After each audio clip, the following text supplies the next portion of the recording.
Bienvenue. Voilà. Là, on va commencer là. Où est-ce que j'ai mon écran? Ah, voilà. Bon, voilà, ça c'est moi. Ceux qui me connaissent pas, parce qu'il y en a plein qu'on ne s'est pas encore vus tous. Donc, je suis Cécile Heller, je suis l'aromathérapeute qui vous écrit les articles sur Club Équilibre Naturel. Et puis, pour ceux qui parlent anglais sur Natural Balance Club, c'est la version anglaise de Club Équilibre Naturel. Alors, je vous ai écrit une demi-douzaine de livres sur l'application et l'enseignement de l'aromathérapie holistique, surtout pour se détoxifier et se rééquilibrer, en un mot, pour vivre sans médicaments. Donc, vous aurez la possibilité de me poser des questions en fin de présentation. J'avais intitulé ce webinaire « Une vie sans médicaments » et je me rends compte qu'en fait, ça risque d'être le premier d'une longue suite parce que je me posais des questions quant au sujet à choisir pour les prochains et en fait à chaque fois il s'agit de vous apprendre à vivre sans médicaments et donc je pense que le prochain ça va être il sera certainement intitulé une vie sans médicaments quand on a des problèmes de reflux gastrique, parce que qu'est-ce que ça revient, vous arrêtez pas de m'envoyer des mots au sujet du reflux gastrique. Donc, tout ce qui concerne votre petit ventre va y passer et je suis en train de travailler dessus et je crois que voilà, ça c'est le premier webinaire d'une longue liste d'autres qui concernent une vie sans médicaments. Alors, quand il s'agit d'une vie sans médicaments, de quoi je veux parler? Eh ben, tout d'abord, il s'agit pas de repousser la prise de médicaments par principe, hein. C'est pas juste parce que c'est la mode ou j'en sais rien. Non, c'est plutôt, il s'agit plutôt d'appliquer dans sa vie des principes de prévention et de rééquilibrage. Et ça, c'est pas les médicaments qui s'en occupent, hein. Il faut échapper aux réflexes en fait qui visent à offrir à chaque symptôme son médicament. C'est ce que l'industrie pharmaceutique vous a appris à faire depuis le milieu du siècle dernier. Et il s'agit de se prémunir contre l'escalade de toxicité et d'inflammation pour lesquelles les médicaments ne peuvent rien du tout. D'ailleurs, même ils sont là pour plutôt donner plus de matériel à cette toxicité, donc à cette inflammation. Et ça enchaîne, plus de médicaments réclament encore plus de médicaments à cause des effets secondaires qui les entraînent et de l'inflammation qui les entraîne. Donc aujourd'hui, on va travailler à trouver des alternatives efficaces et principalement, ce que j'ai trouvé mieux jusqu'à présent, c'est encore les huiles essentielles. Donc pour être un petit peu plus explicite là-dessus, je vous ai mis un petit tableau qui vous fait une comparaison directe de ce qu'est un médicament par rapport à une huile essentielle. Donc là, prenez pas des notes, c'est pour ça que je vous ai dit, je vous en donnerai un PDF là-dessus, vous auriez tout dans le détail. Le médicament, c'est artificiel, c'est chimiquement synthétique et manipulé génétiquement, alors qu'une huile essentielle, c'est complètement naturel, c'est sauvage ou cultivé.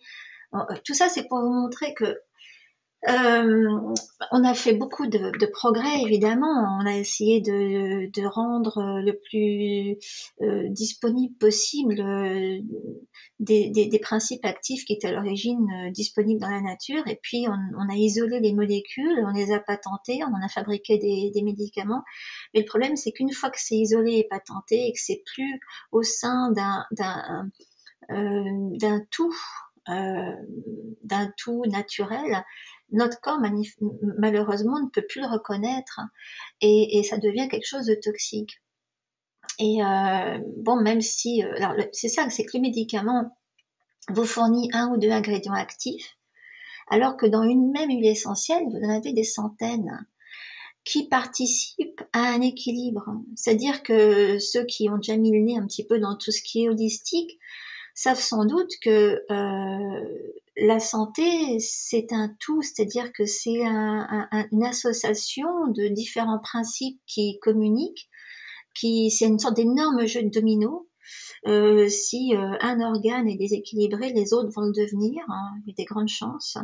Et s'occuper que d'un ne règle pas le problème, s'occuper d'un aspect ne règle pas le problème, et on est forcé de prendre en considération beaucoup beaucoup d'aspects, beaucoup de facteurs, et c'est ce que font les huiles essentielles. Même si vous choisissez une huile essentielle, je sais pas moi, pour son contenu en 1,8-cinéole, qui est le principe chimique qui débouche le nez, par exemple, qui est extrêmement anti-viral, c'est l'eucalyptus, voilà. Bon, bah ça, vous savez, vous le prenez pour déboucher le nez, mais en même temps, ça a des tas d'autres propriétés qui participent à comment vous éviter de subir le rhume, par exemple, ou la grippe. Ok, c'est pas juste un débouche-nez. Vous voyez, vous n'allez pas l'utiliser juste pour ça. Même si vous l'utilisez juste pour ça, il va faire plein d'autres choses autour. Et il va contribuer à vous remettre debout. Hein. Alors que si vous achetez, je sais pas moi, un débouche-nez quelconque, ils vont extraire le 1,8-cinéole, ils vont le fabriquer au niveau comme une sorte synthétiquement, si vous voulez, ils vont le reproduire synthétiquement, donc vous allez retrouver la même odeur, mais elle ne servira qu'à ça. Ça servira qu'à vous donner l'impression que ça vous débouche le nez, mais ça n'aura jamais aucune action rééquilibrante sur le reste de vos organes, sur votre immunité, ça sera pas antiviral, ça sera pas anti-inflammatoire, ça sera pas antibactérien. Vous voyez ce que je veux dire? Mais c'est une façon pour l'industrie pharmaceutique de pouvoir de façon sûre produire quelque chose d'identique à chaque fois, ce qui ne va pas être le cas avec les huiles essentielles. Il faut quand même faire avec la nature, il faut faire avec le sol, l'air, le soleil, l'hydrométrie. Et donc évidemment, ça, la science n'aime pas. La science n'aime pas ce qui n'est pas prévisible, hein. Et ce qui n'est surtout pas patentable, parce que ce qui est naturel n'est pas patentable. Et alors que si vous extrayez une molécule, comme disons, vous extrayez la molécule chimique qui permet de 1,8-cinéole, donc un oxyde, vous allez le restituer sous forme chimique, et ça, par contre, ça sera patentable, ça sera fabriqué par l'homme, donc patentable, et donc profitable financièrement, ce qui ne va pas être le cas d'un oxyde fourni par la nature. Donc, ça n'est pas intéressant financièrement. Voilà, donc le médicament, comment il fonctionne? Eh ben, il inhibe le fonctionnement naturel du corps, c'est-à-dire qu'il va bloquer certains récepteurs pour que votre corps, on lui fasse croire qu'il y a certaines choses qui se passent pas. Et que donc, ça va pas entraîner toute la chaîne de réaction qui normalement doit suivre telle et telle réaction dans l'organisme. Donc, en fait, on donne l'impression au corps que ça va bien alors que ça va pas. Et ça entraîne malheureusement toujours des effets secondaires.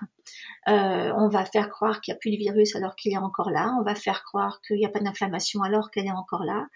Et donc ça interrompt la communication intercellulaire, ça perturbe la mémoire cellulaire de l'ADN, ça déprime l'immunité, et ça entraîne une dépendance et des maladies chroniques.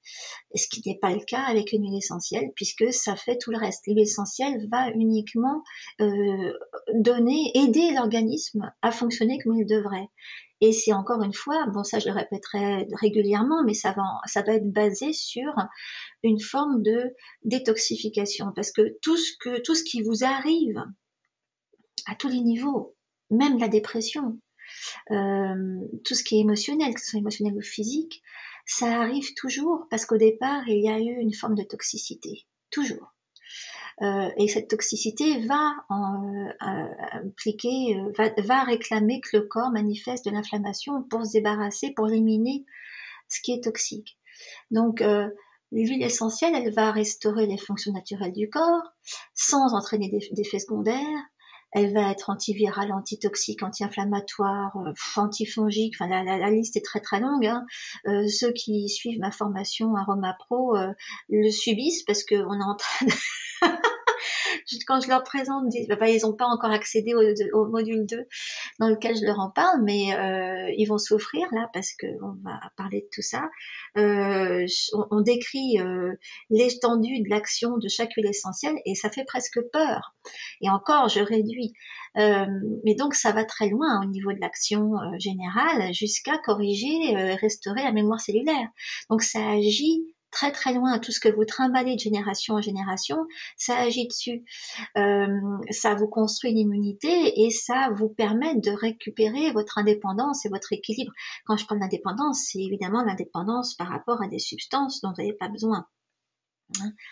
Donc, il s'agit de privilégier l'intelligence du corps, l'intelligence de votre ADN, l'intelligence de ce que la nature a créé pour vous. Alors que les médicaments, ils sont programmés comme des robots pour performer certaines tâches dans l'organisme, hein, que ce soit une bonne chose ou pas, hein, c'est pas important. On donne un médicament qui est programmé pour faire, je sais pas moi, pour faire chuter la tension, même si vous n'avez plus de problème de tension, il va continuer. Hein. Un médicament, c'est inerte. C'est bête et discipliné, c'est-à-dire que bon, ça va agir d'une certaine façon et pas autrement, alors que les huiles essentielles ont une intelligence homéostatique, ce qui signifie que elles vont s'adapter. Hein. Si elles voient qu'il n'y a aucune raison de faire chuter la tension, ben elles vont pas le faire. Si vous avez pris une huile essentielle qui a un large spectre d'action, je sais pas moi, une électrice par exemple, qui agit, qui est un excellent antibiotique, qui est antiseptique et qui est anti-inflammatoire, si vous avez juste besoin de son action anti-inflammatoire, pas de l'action antiseptique, bon bah c'est très bien, elle va être antiseptique, bon sans plus, ça fera de mal à personne. Je veux dire, ça va pas vous faire de mal, que à la limite, bon, elle va pas non plus agir sur des niveaux dont vous n'avez pas besoin. Elle agit sur beaucoup de au niveau de votre foie, elle vous régule votre foie, elle va extirper des émotions lourdes du foie. Si vous n'avez pas d'émotions lourdes à sortir du foie, ça va pas se produire. Vous voyez ce que je veux dire? Et elle n'est là que pour rendre au corps ce dont il a besoin pour retrouver son équilibre, ou à la limite le conserver. C'est tout. Donc les huiles essentielles, ça va s'adapter aux changements et aux besoins. Je le répète hein, souvent, il faut privilégier la sécurité, mais est-ce que vous savez ce qui se passe dans votre organisme quand vous prenez un médicament? C'est très difficile à contrôler et la science ne peut pas tout contrôler. Si c'était le cas, il n'y aurait pas des dizaines de milliers de morts répertoriés tous les ans, pas parce qu'ils n'ont pas pris ce qu'il faut, juste parce qu'ils ont consciencieusement suivi ce qui leur était prescrit. Ils ont consciencieusement suivi leur prescription. Hein. Donc tout simplement parce que prendre un médicament, ça signifie donner des informations particulières aux cellules afin de bloquer leurs récepteurs d'informations pour leur en donner des fausses, tromper l'organisme, le mettre dans l'ignorance de certains phénomènes pour qu'il cesse de produire certains symptômes, et on ne traite pas la cause du problème en ne s'attaquant qu'aux symptômes. Hein. Même si le médicament donne une illusion de mieux-être, ça reste une illusion. Le temps que d'autres symptômes remplacent ceux que les médicaments ont étouffés. Et ça, c'est la source de la chronicité. Quand vous m'écrivez, quand vous me contactez, c'est toujours pour me dire, voilà, ça fait 20 ans, 10 ans, 30 ans que je subis ça. Hein, ils n'ont jamais réussi à m'enlever ça. Je sais plus quoi faire parce que je me rends compte que si je les écoute, je vais mourir. Hein. Vous êtes la plupart du temps, enfin, c'est normal que vous commenciez par contacter ce qui est à votre disposition. Hein. Vous cotisez tous à la Sécu, il est normal que vous ayez le réflexe d'aller demander à un médecin. Il y en a qui sont certainement très bien, mais le problème c'est ce qu'ils ont à leur disposition pour vous aider. Et le problème c'est que ils n'ont pas grand-chose qui vous permette d'éviter la chronicité. Alors à moins que vous ayez une super nature, et à moins que vous ayez des réflexes qui vous permettent de vous en préserver, vous allez forcément tomber dedans. Et en général, voilà, c'est pour ça que vous venez me demander de vous aider, c'est parce que vous vous rendez compte que vous ne pouvez plus prendre de médicaments. Alors, aujourd'hui, la sécurité de traitement, c'est tout simplement d'associer un moyen de diagnostic accessible à un outil de traitement naturel et fiable. Alors, c'est pour ça que je parle souvent de médecine chinoise, parce que pour moi, c'est un super moyen de diagnostic, et l'aromathérapie, c'est un super moyen de traitement. Et les deux nous offrent des moyens très simples et efficaces et accessibles à tous d'identifier nos déséquilibres énergétiques. Donc c'est ceux qui se produisent avant qu'il y ait des choses qui se voient au niveau physique, et ça permet de les corriger. Et ça permet de travailler dessus au moment où le médecin vous dira que tout va bien. Vous rendez bien compte que ça va pas, mais vous n'avez encore rien. En fait, le problème c'est que les standards les outils de mesure que les médecins utilisent euh, offrent des critères qui leur permettent de vous diagnostiquer quelque chose à un certain niveau. Par exemple, je sais pas moi, vous prenez des médicaments qui vous tapent sur le foie, bon bah tant que vous n'avez pas une jaunisse déclarée, vous n'avez rien au foie. Pourtant, avant, vous souffrez déjà, beaucoup, bien longtemps avant. Vous vous rendez bien compte qu'il y a des trucs qui clochent, mais bon, en fait, basiquement, vous n'avez rien, puisque vous n'avez pas encore de jaunisse, d'accord? Mais donc, vous avez beaucoup de choses que vous pouvez faire en amont, avant de vous attraper la jaunisse en question, ok? Donc, bien avant la déclaration d'une maladie à soigner. Et une maladie à soigner, ça va demander bien plus d'efforts que de la prévenir, on est d'accord. Alors, pourquoi on prend des médicaments? Bien, principalement pour soulager la douleur, les problèmes cardiovasculaires, les problèmes respiratoires, les problèmes digestifs et les problèmes émotionnels. Alors, je vais vous expliquer combien une approche symptomatique est inadéquate sur le long terme. Il est plus utile d'avoir une approche holistique, intégrative, capable de s'adresser à la fois à la toxicité, à l'inflammation, à l'énergie et aux éventuelles sources émotionnelles de déséquilibre. À la fois, hein. C'est ce que je dis, je le répète, une approche holistique, ça va traiter tout à la fois. Parce que tout est interconnecté. Okay? Donc, les 5 secrets pour vivre sans médicaments, il y en a 5, mais enfin non, il y en a beaucoup plus, mais enfin bon, je vous ai résumé ça. Hein. Le premier, c'est de ne pas avoir une approche symptomatique.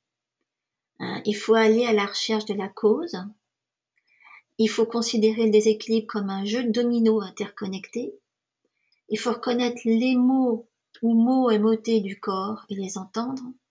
Et le plus important, assister le corps dans son travail de rééquilibrage et de désintoxication.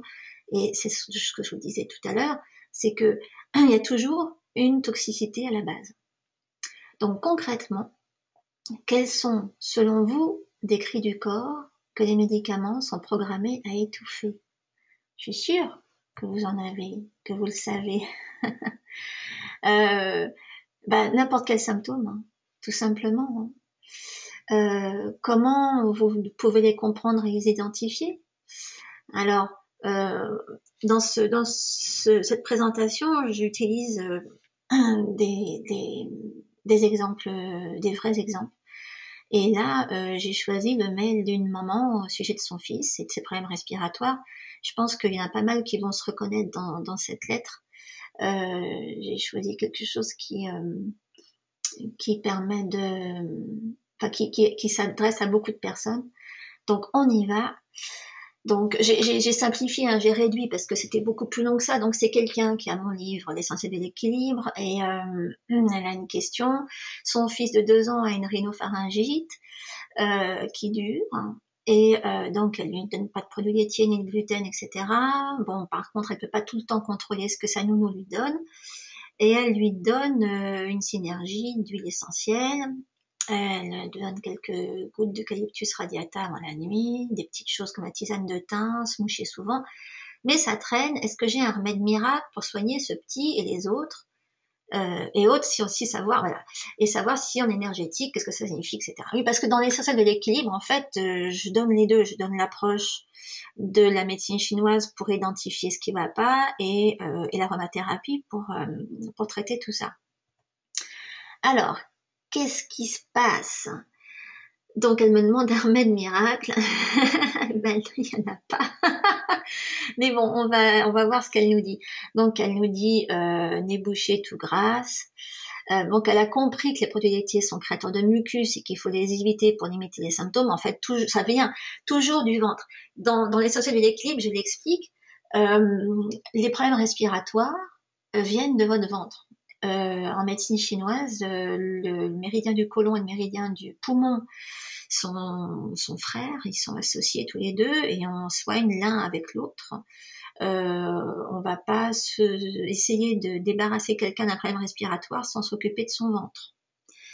Et je dis souvent à ceux qui ont trop peur d'attraper un problème de ce côté-là, je leur dis commencez par vous faire des lavements, l'hydrothérapie, des choses comme ça, quelque chose qui va décoincer votre ventre, nettoyer votre ventre et traiter ça. Ça sert à rien d'essayer de se focaliser sur vos symptômes, le nez qui coule, le nez bouché, etc. C'est très bien, ou de désinfecter exclusivement votre environnement. Si vous nettoyez pas vos intestins, si vous évitez pas ce qui est toxique au niveau interne. Donc voilà, cette maman, elle aide le petit à respirer, elle lui donne des choses désinfectantes, et pourtant ça dure. Pourquoi? Eh bien, parce que le mucus, c'est un agent nettoyant indispensable. Et lorsqu'il y a infection respiratoire, on pense qu'il faut assainir les voies respiratoires, ce qui n'est pas faux.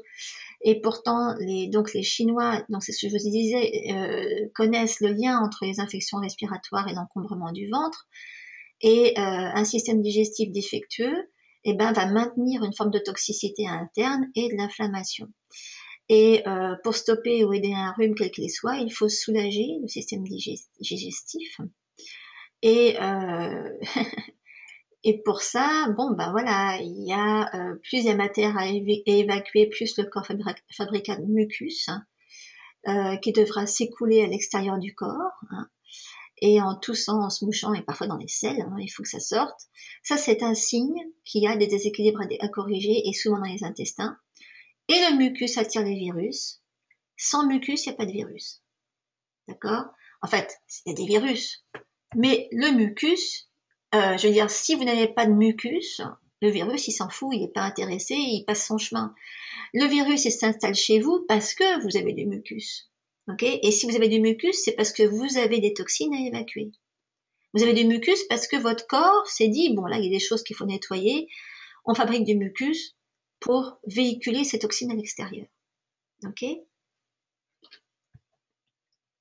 Alors, le méridien du poumon. Voilà. Dans les sciences de l'équilibre, j'explique que parmi les déséquilibres physiques du poumon, il y a le teint très pâle, la peau sèche, la mauvaise haleine, la sinusite, la toux chronique et l'asthme. Et comme je vous l'ai marqué ici, c'est un portrait robot d'enfants d'aujourd'hui. Des enfants qui ont le nez qui coule, qui ont de l'asthme et des allergies respiratoires. On en voit vraiment de plus en plus. Et là-dedans, la digestion a un rôle indéniable. On ne peut pas le contourner parce que de votre estomac dépend l'acceptation des nutriments de l'organisme. Et quelqu'un qui souffre d'une mauvaise nutrition et d'une accumulation de toxines dans le côlon aura fréquemment des problèmes respiratoires et des problèmes de peau, comme l'asthme, la sinusite, l'eczéma. Tout ça pour vous dire qu'il ne faut pas se contenter d'assainir les voies respiratoires, il faut aller plus loin et surtout au niveau de la qualité d'absorption des nutriments et d'élimination. Parce que sans absorption de nutriments, le corps ne peut pas donner à votre immunité de quoi fonctionner. On ne va pas rentrer dans les détails, mais basiquement, il faut beaucoup de nutriments à votre système immunitaire pour fonctionner. Sans nutriments, il n'y a pas d'immunité. Et sans absorption de nutriments, il n'y en a pas non plus, il n'y a rien à donner à votre immunité. Okay, les nutriments, c'est le fuel de votre immunité. C'est pour ça il est très important, si on parle des huiles essentielles, de préciser, de chercher celles qui vont servir à rééquilibrer cette digestion et donc les méridiens de l'estomac. Et donc ici, je vous ai fait un petit récapitulatif.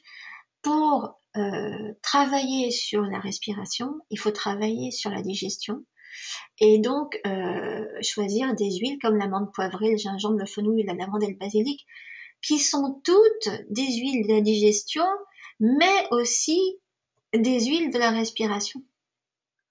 Voilà. C'est des huiles qui vont travailler à tous les niveaux.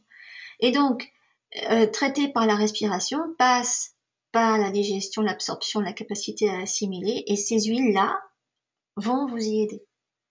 Hein.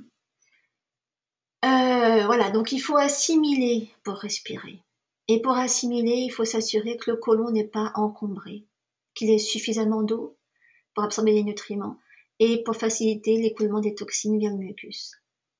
Alors, pour enrayer une rhinopharyngite, il faut augmenter le niveau de nutrition des aliments à la fois anti-inflammatoires, non polluants et détoxifiants.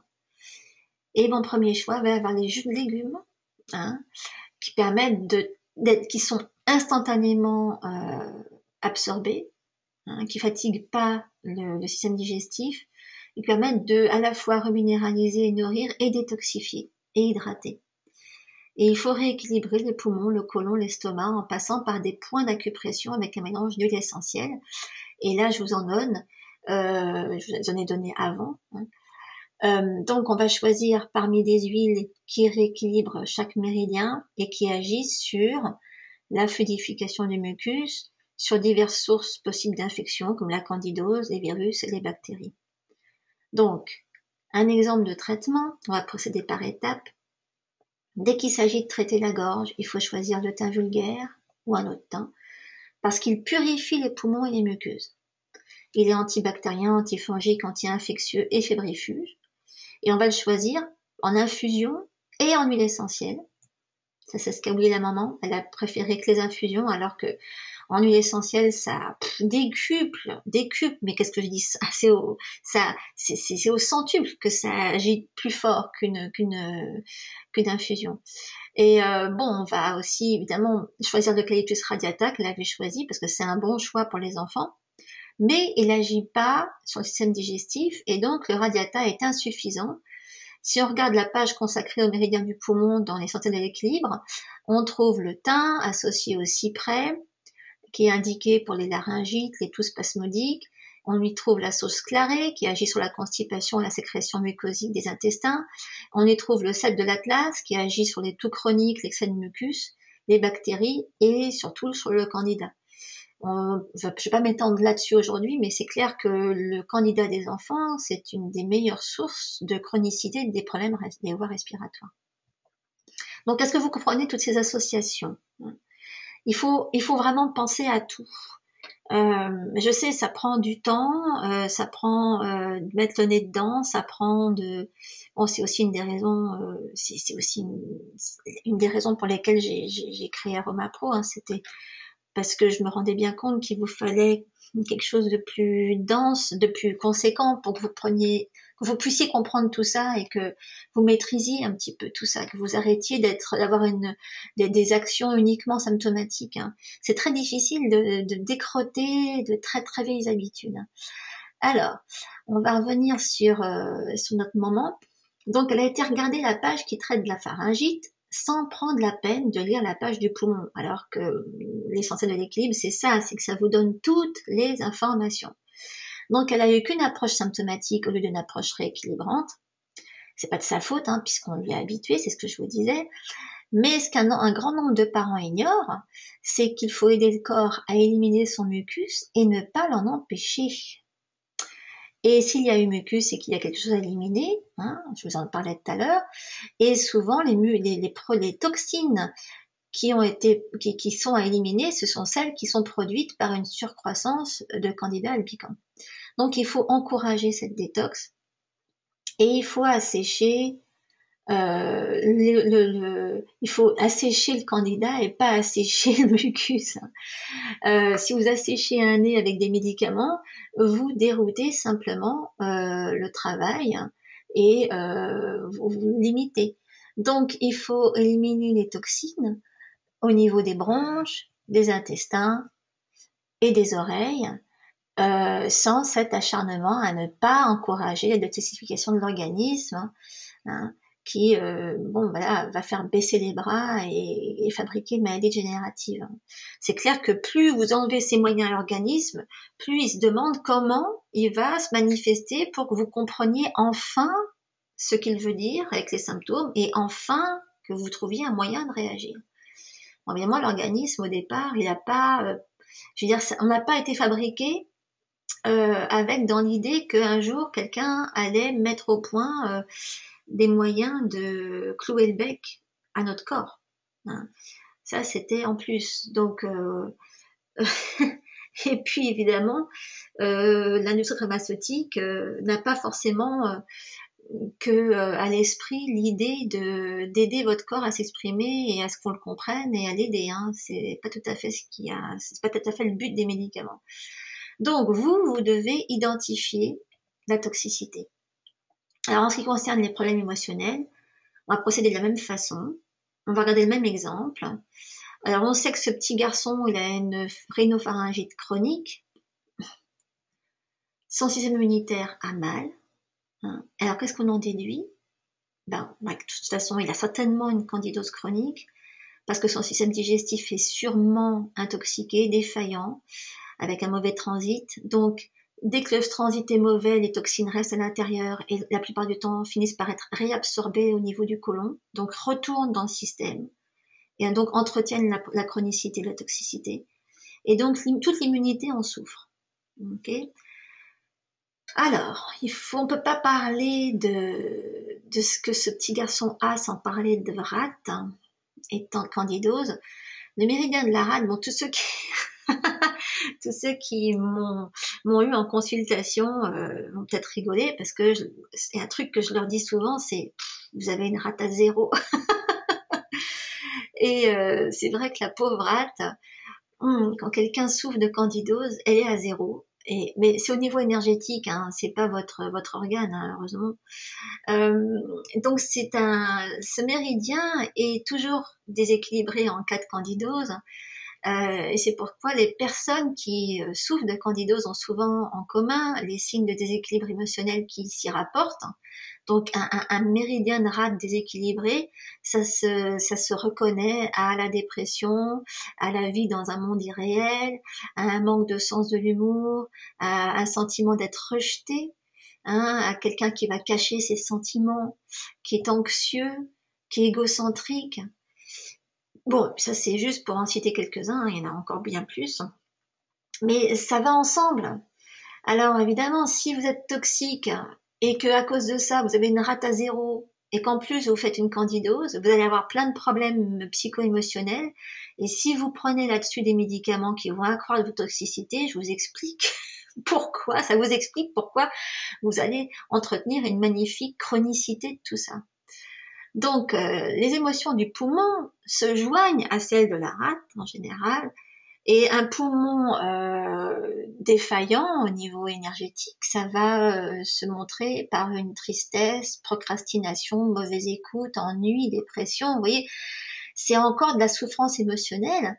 Et quelle solution offre-t-on à un enfant triste qui vit dans ses rêves et qui a du mal à écouter et qui s'ennuie? Tout simplement parce qu'il est toxique, qu'il a des problèmes de digestion, qu'il a des problèmes de toxicité interne, etc. Qu'est-ce qu'on va lui donner?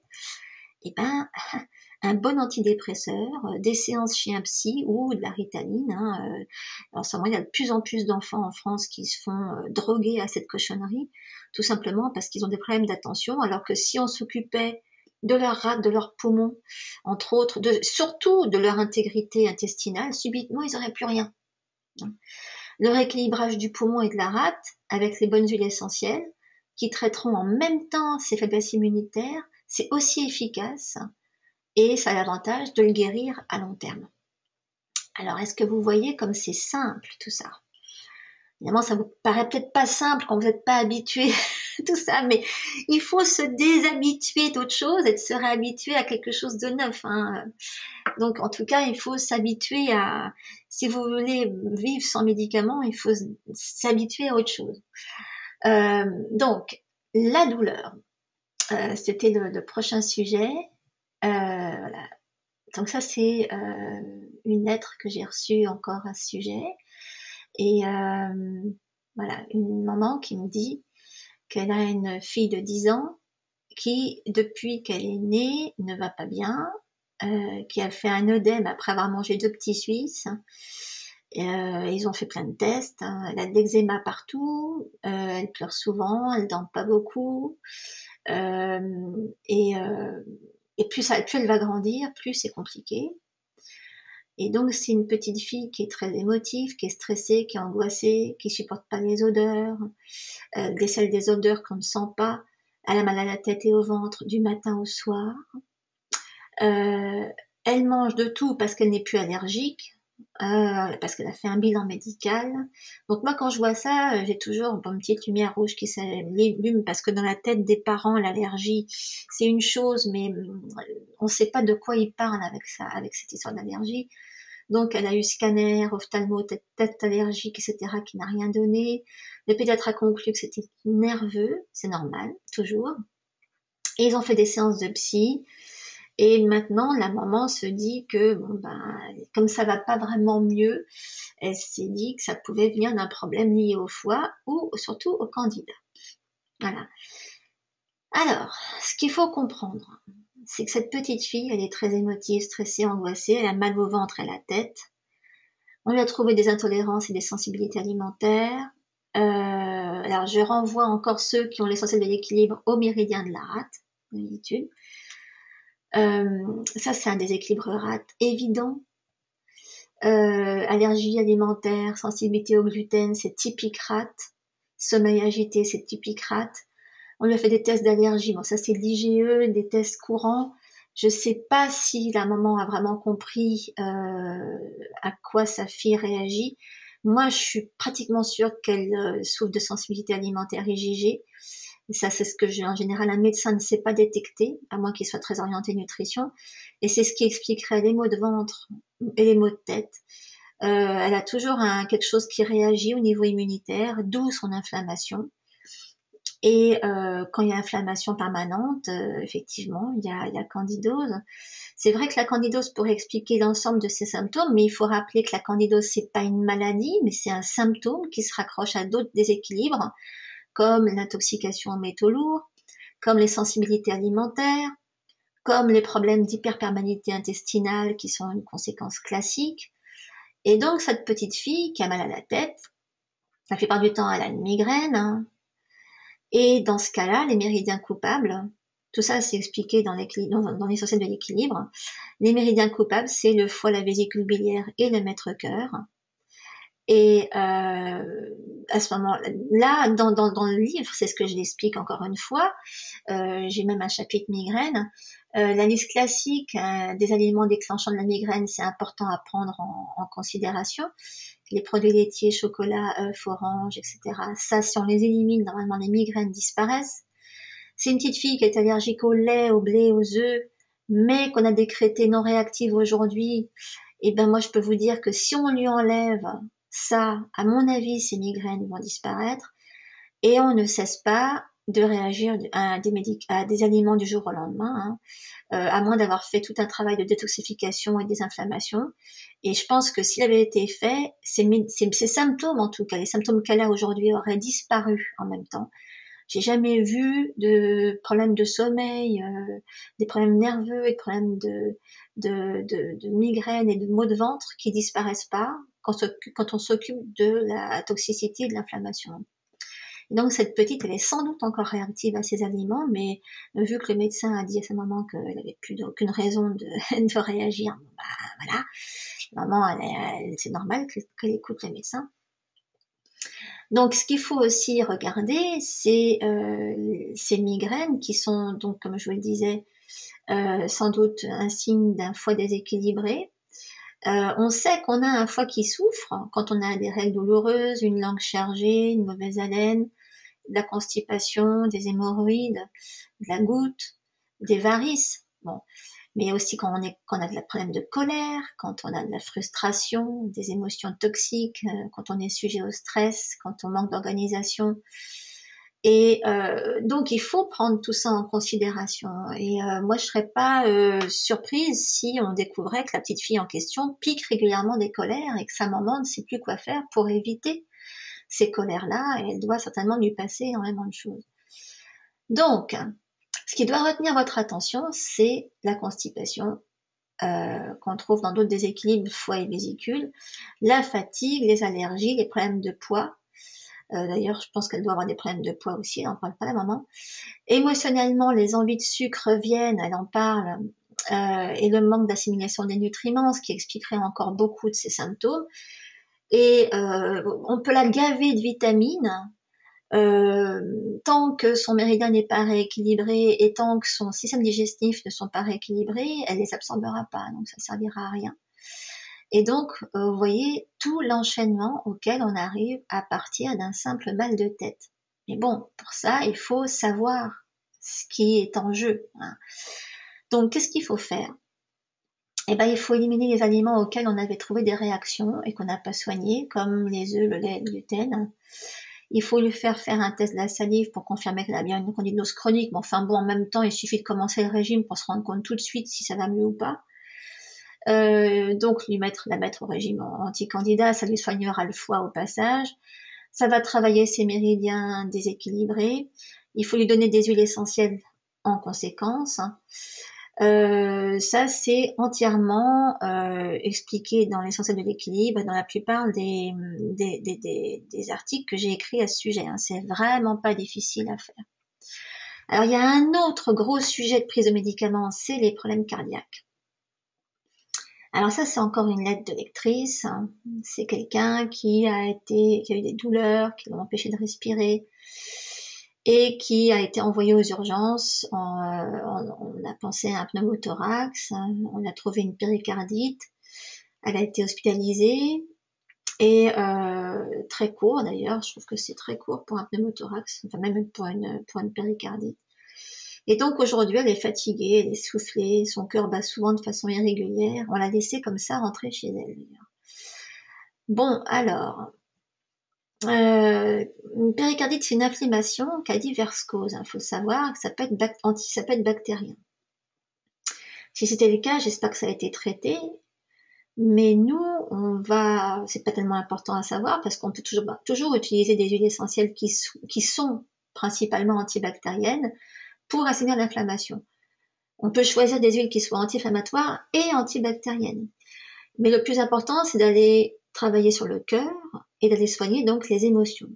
Bon, ce qu'on ne sait pas là-dedans, c'est que c'est une lectrice qui a subi des années et des années de violence conjugale. Donc, à mon avis, ça a dû pas mal s'accumuler. Donc, moi, quand j'ai quelqu'un qui souffre émotionnellement, je regarde toujours le méridien du Rhin. Et le méridien du Rhin, il nous dit qu'en déséquilibre physique, il y a des problèmes de peau, de l'œdème facial, cheveux mous et secs, ça sous les yeux, un manque d'énergie, peur du noir, des douleurs dans le bas du dos et des jambes, des pieds qui brûlent, bon, et une attirance pour le sel. Mais émotionnellement, c'est la peur qui domine, la peur de l'échec, la superstition, l'appréhension, l'insécurité et l'anxiété. Et donc, il faut avoir recours, il faut penser à ça. Chez quelqu'un qui a des problèmes de cœur, parce que cœur et rein sont intimement liés, et quand on s'adresse au cœur, il faut toujours penser au rein. Donc les huiles essentielles qui agissent le plus sur les excès émotionnels liés au déséquilibre du cœur, il faut toujours prendre en considération d'abord ce qui va avoir qui va impacter le mauvais amour-propre, le sentiment d'infériorité, le manque de joie, etc. On va penser aux huiles de rééquilibrage de la rate à cause de la candidose et du foie. Le cœur, si on a tendance à la dépression, il faut penser impérativement à la rosoto. C'est l'huile de choix pour rééquilibrer le cœur. Si on est constamment fatigué, il faut penser à l'épinette noire, qui sera le meilleur choix pour l'huile en tant qu'huile de rein pour remonter les adrénales. Si on a tendance à avoir tout le temps chaud, on va éviter le gingembre, mais on choisira le cèdre de l'Atlas, qui va aussi travailler sur le rein. Et côté foie, on va plutôt choisir l'immortel, parce que là, en l'occurrence, il faut vraiment la soulager d'une blessure psychologique. Il faut la débarrasser des restes toxiques d'un traitement médicamenteux en plus. Donc après avoir passé quelque temps à l'hôpital, il faut surtout essayer de se détoxifier. Et Pour ça, l'immortel est très très indiqué. Pour ceux, ah oui, alors l'immortel, ça s'appelle aussi les crises, hein, je précise. Il y a aussi l'ilang-ilang, qui est une huile essentielle de l'hypertension, des palpitations, et qui va agir sur les insomnies, la tension nerveuse et le stress. Hein. Et cette personne-là, manifestement, en a un gros besoin. Voilà, on a fait tout le tour. Ne vous inquiétez pas, je vous ferai un PDF et vous aurez tout ça noir sur blanc. Mais c'est surtout pour vous donner une grande idée de comment agir quand on veut éviter des médicaments qui de toute façon ne vous servent à rien. Alors, est-ce que vous avez des questions? Donc je voulais quand même, là je vous mets les liens parce que à chaque fois on me les demande, les liens de diverses sources, parce que en ce qui concerne les sources qui reprennent toutes ces informations, elles sont là. C'est là-dedans que j'explique tout ça, c'est là-dedans qu'il y a tout ce dont je vous ai parlé, c'est dans l'essentiel de l'équilibre, dans l'équilibre anti-candidat, dans Candidat Pro et dans Aroma Pro. Alors, vos questions, voilà.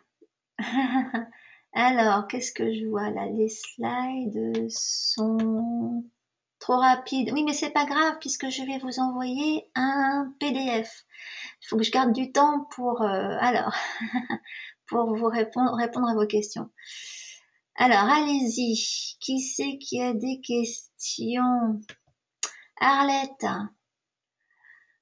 Il y a Arlette qui nous dit que ah oui j'avais que là j'en ai pas parlé mais oui j'avais conseillé le Taishin Noni original et celui que vous avez reçu contient du jus de raisin et de la myrtille. C'est normal, le noni original contient 11% de jus de raisin et de myrtille parce que ça crée une synergie et ça le rend beaucoup plus facile à boire que la version pure. C'est normal Arlette. Il y a Nadia qui nous dit elle fait de l'Hashimoto. Quelle horreur. Mais non, c'est pas grave. Hashimoto, c'est une maladie auto-immune de la vésicule, de la thyroïde. Donc, Nadia. Eh ben oui, Nadia, le problème, c'est que si ça fait 12 ans que vous prenez de l'évothyrox, et vous savez, moi j'ai eu plusieurs clientes qui faisaient de l'Hashimoto, on a quand même réussi à les enlever du lévothyrox. Mais on a été plusieurs thérapeutes dessus, hein. On a conjugué l'aromathérapie, l'acupression régulièrement, l'acupuncture et la nutrition. Donc, il y a moyen de moyenner, mais ça demande tout un protocole, hein, Nadia. Alors, il y a Maryse qui veut savoir si on peut traiter une dépression suicidaire. Ben oui, Maryse, évidemment, puisque tout vient de votre toxicité interne. D'ailleurs, j'ai tout un truc, oh là là, faut que je publie ça aussi. Et ça va être dans mon prochain bouquin. Je suis en train d'écrire tout un bouquin sur les conséquences de la toxicité et de l'inflammation, est-ce que vous pouvez faire, etc. Et ça en fait partie parce que la dépression, on vous a répété depuis des décennies que c'était problème psychiatrique, etc. C'est caca boudin tout ça. Hein. Ça vient de votre inflammation interne la plupart du temps et qui est donc complètement liée à la toxicité. Mais ça, on n'en parle pas. Et les médicaments entretiennent tout ça. Mais ça va être traité. Je vais en parler dans mon prochain bouquin. Mais de toute façon, il y a pas mal d'infos d'ailleurs à ce sujet. Mais une dépression suicidaire, c'est pareil. C'est quelqu'un qui souffre profondément. Et quelqu'un qui souffre profondément, c'est pas des séances de psy qui vont le sauver, malheureusement. J'en sais quelque chose. J'ai fait assez d'années de psy pour le savoir. Il faut vraiment le traiter en interne au niveau de l'inflammation. Alors, il y a Stéphanie qui nous demande tout ça, tout ce qui est dose, nombre de gouttes, etc. Tout ça, j'explique ça dans le manuel, dans le menu du site. Je vous mets, vous avez accès à un petit je sais pas comment j'ai appelé ça, le manuel non, c'est pas dans la version anglaise ça. Mais il y a un petit quelque chose qui vous donne toutes les informations sur les dilutions, etc. Et bon, évidemment, c'est succinct. Tout ça, c'est complètement expliqué en détail dans Aroma Pro. Parce que je peux pas donner tous ces détails-là. Il y a beaucoup de choses qui rentrent en ligne de compte. Et c'est pour ça qu'il y a des aromathérapeutes. parce que c'est pas le genre de choses qu'on peut vous expliquer en 2 minutes. Hein. Moi, il m'a fallu des années pour comprendre tout ça. Mais bon, il y a un petit quelque chose là-dessus sur l'utilisation des huiles essentielles, sur les mélanges, etc. Dans le menu du site. Alors, les slides sont trop rapides, oui, mais vous pouvez retourner dessus, vous aurez l'enregistrement, etc. Virginie, comment faire pour arrêter les antidépresseurs? Eh ben, bah oui, Virginie, ça c'est pas nouveau. Il faut, alors, j'ai tout un bouquin là-dessus. J'ai tout un bouquin sur les émotions. Il y a toute une supplémentation et tout un. Donc, il faut traiter de toute façon l'inflammation et il y a plein de choses à faire pour arrêter les antidépresseurs. Hein. Mais ça commence par la toxicité parce que les antidépresseurs, c'est de la toxicité. C'est de l'accoutumance et bah pour ça il faut activement agir sur la toxicité interne. Alors pour les douleurs de zona, ah oui, alors le zona, il y a tout un protocole. Où est-ce que j'ai mis ça? Attends, est-ce que c'est pas là-dedans que j'ai mis un protocole zona? Ah non. Ouais, j'ai un protocole zona. En fait, le zona, c'est l'herpès zoster. Et donc, il y a une huile qui est monstrueuse pour tout ce qui est donc herpès. C'est la même pour varicelle, pour tout ça. C'est la cyste, la danifère. Je vais la mettre ici, là, dans le chat. Cyste, ah zut, ça marche pas. Ah, c'est là. Cyste, la danifère. Et ça se mélange avec plein d'autres huiles qui sont très fortement antivirales parce que c'est un virus. Ben, le truc c'est que il y a plein de choses à prendre en considération aussi. Hein. Donc à la base, il y a la cyste. Ouais, mais je peux pas juste vous laisser lâcher dans la nature avec un gros mélange anti-zona. Faudrait qu'on en parle. Hein, parce que ça prend en compte beaucoup de choses. Hein. Il y a plein d'huiles extrêmement antivirales qu'on peut pas mettre à n'importe qui comme ça. Donc il y a des choses à prendre en considération. Micheline, ok. Alors Rucha, qui dit lorsqu'on a des problèmes d'acné kystique et de dépression, eh bien oui, ben l'acné kystique et la dépression, c'est de la toxicité, Rucha. Hein. Donc il n'y a pas que l'alimentation, hein, il faut assainir, donc l'alimentation en fait partie, mais il faut mélanger ça. Acné kystique et dépression, il faut commencer par un programme anti-candidat, hein, ça c'est évident. C'est la base de l'antitoxicité et inflammation. Patricia, coucou Patricia. Pour un retour veineux. Ah, c'est Frédéric, un problème de retour veineux. Pauvre chaton. Tiens, ça fait longtemps que j'ai pas. Attends, je vais ouvrir Patricia. Où elle est, Patricia? Alors, elle est où? Alors, tiens, alors Patricia, je vous ouvre le micro. Allô, allô, Patricia. Oui, bonsoir. Alors, ça fait plaisir de vous entendre. Alors, ce petit Frédéric, il a un problème de retour veineux. Exactement. Mais il se manifeste comment son retour veineux? Il a des douleurs dans les Euh, mollets, il a un truc comme ça? oui, voilà, oui, quand il fait ses entraînements d'athlétisme, Ah, donc il a des soucis. ah, zut, j'entends plus. Patricia? Oui, Ah, voilà, on avait un petit problème de micro. Il a oui, pas comme souci, donc, avec ça? Donc, oui, c'est la il a douleur, des quoi, soucis, ça basique. lui fait comme des contractures musculaires. Ah, ouais, ouais, ouais. Oui, bah, les contractures musculaires, vous savez sûrement que c'est aussi lié à l'absorption calcium-magnésium, hein, ça. Hein. C'est À l'absorption d'eau, hein, absorption calcium-magnésium. Hein. mesure. Oui, Mais d'accord. il est pas gros quand même, Frédéric. Non, non, pas du tout.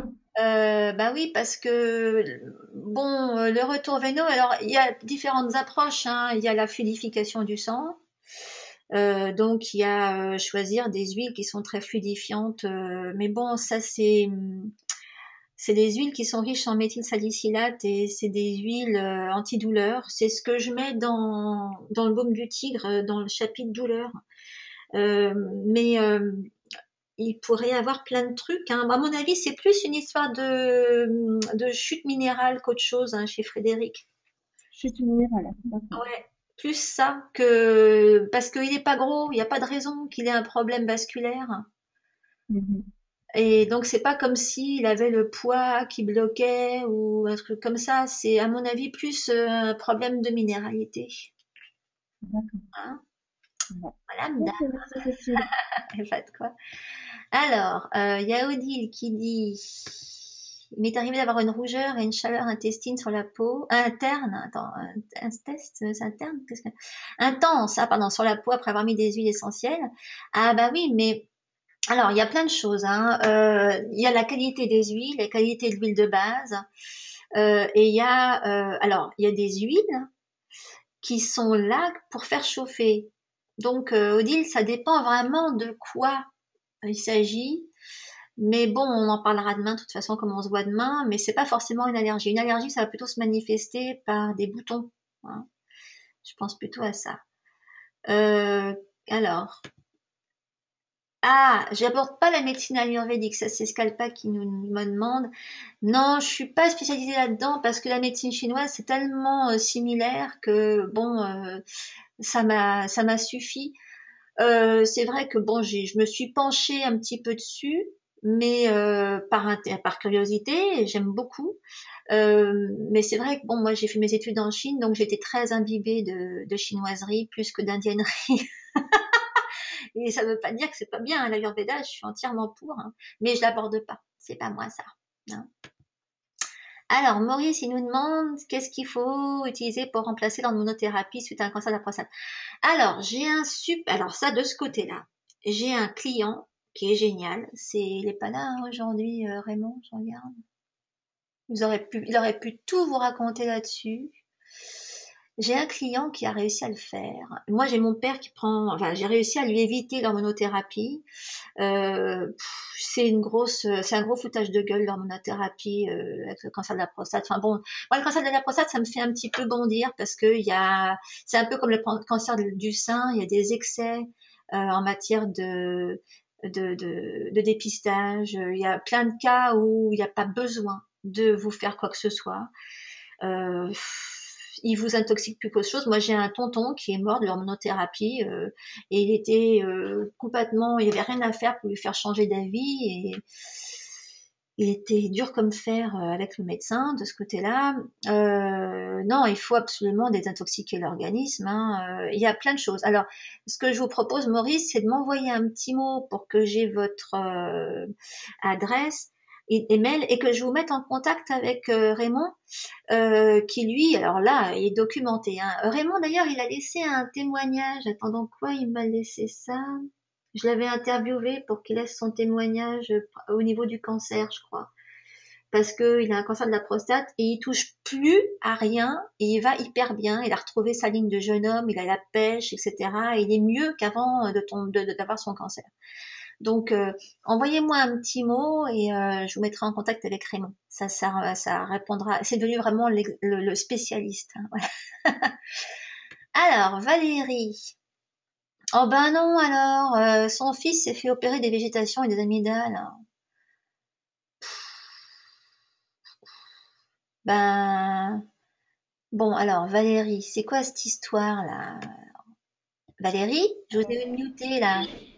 Bonjour Cécile, ça va? Ouais, ouais, ouais, très bien. Alors, c'est quoi cette histoire comment ça? Qui c'est qui a encore osé opérer des végétations et des amygdales? Qui c'est qui fait encore ça aujourd'hui? C'est des assassins? Bon, il y a une parenthèse à faire quand même, c'est qu'on lui a enlevé, ça a été simplement la moitié des amygdales et les végétations ont été simplement aplaties. Ah bon, d'accord, ok. Bon, parce que Parce qu'en franchement, fait, en l'espace de 2 mois, il a commencé à faire de l'apnée du sommeil parce que les amygdales ont gonflé énormément. Et apparemment, ça arrive à des enfants parce qu'il va bientôt avoir 6 ans, il avait jamais rien eu avant et voilà, c'est arrivé d'un coup et il pouvait quasiment plus respirer, donc on a été obligé de faire l'intervention. ouais, Mais donc voilà, et maintenant, je trouvais qu'il avait une mauvaise haleine. J'ai commencé à regarder, j'ai vu qu'il y avait du blanc au fond de ouais, la gorge. ouais. Donc un médecin, évidemment, m'a tout de suite dit qu'il fallait qu'il prenne des Bah antibiotiques, chose que tiens, j'ai bah, bien sûr. pas voulu faire. Hmm. Et donc voilà, je lui ai donné du bicarbonate, j'en ai même mis avec un coton-tige dessus, etc., etc. Et puis c'est parti. Mais enfin bon, je sais pas si c'est vraiment du caséum d'après les Oui, non, recherches que mais ça j'avais faites. c'est typiquement candidosique, hein, et c'est typique aussi parce que bon, les amygdales, bon, ils ont touché quand même à l'immunité là-dedans. Enfin, ils ont touché à une grosse, enfin une partie importante du système immunitaire chez les gosses, hein, et personne s'est occupé de son ventre encore à ce bébé-là. Et non. Bah non, Si, moi je lui fais des jus, je lui fais des jus de légumes, tout ça. Mais bon, Valérie, j'ai- il faut lui oui. mettre des huiles sur le ventre à ce bébé-là. Ah oui, alors qu'est-ce que je lui mets comme huile? Des trucs archi anti. Alors, chez les gamins, il faut leur mettre. Alors, attends, je vais le mettre là, là. Il va avoir 6 ans, hein. Non, ouais, Donc, mais on s'en fout. C'est pas important. Après, c'est dans les quantités, hein. Je raconte les quantités dans les dilutions dans ce petit manuel. Là, je me rappelle plus comment il s'appelle que j'ai mis sur le site. Donc là, c'est Origanum. Attends, Origanum Majorama chez les gosses. Il y a le Neroli, il y a, il y a le citron. Là, à mon avis, il a besoin de thym, ce bébé-là, parce qu'il a des problèmes de gorge et donc il a des choses qui sont coincées au niveau du chakra de la gorge et qu'il n'arrive pas à exprimer. Et le thym, ça lui ouvrira ça. Alors, on va lui prendre un thym à cinéole parce que c'est plus doux pour les gosses, hein. Cinéole. Mais donc, il faut lui faire un petit mix avec tout ça. Tiens, là, ok. là. Euh, et lui mettre ça D'accord. sur le ventre, hein, tous les soirs. À 6 ans, on peut lui faire un mélange dans une cuillerée à café. Il peut facilement avoir 3 gouttes d'Oregano Majorama avec 2 gouttes de Neroli, une goutte de thym. Ouais. Ok. Bon, de toute façon, tu sais, je reviendrai vers toi, enfin vers vous. Ouais. Bah, parce Pour que ça. là, il faut traiter le ventre, hein, de ce petit-là. Parce que personne s'en est occupé. Et à mon avis, suite à son opération, il a dû bouffer pas mal de cochonneries. Ils ont dû lui donner pas mal de trucs. Et ça n'a pas dû lui faire du bien. Et là, c'est manifestement candidosique, hein, ce qu'il a. Ok. Bon, je vais déjà essayer de trouver ces huiles essentielles-là et puis je reviendrai. Ouais, sans problème, j'espère bien. Ouais. Ok. Merci beaucoup Y a pas de- et merci encore pour le super webinar et toutes les informations et le temps que vous nous accordez. Oh, bah, c'est avec plaisir, Valérie. À bientôt. Merci. Alors, il y a Leslie qui nous dit excitation, nervosité, agitation de sommeil perturbé. Avant, bah oui, mais ça aussi, Leslie.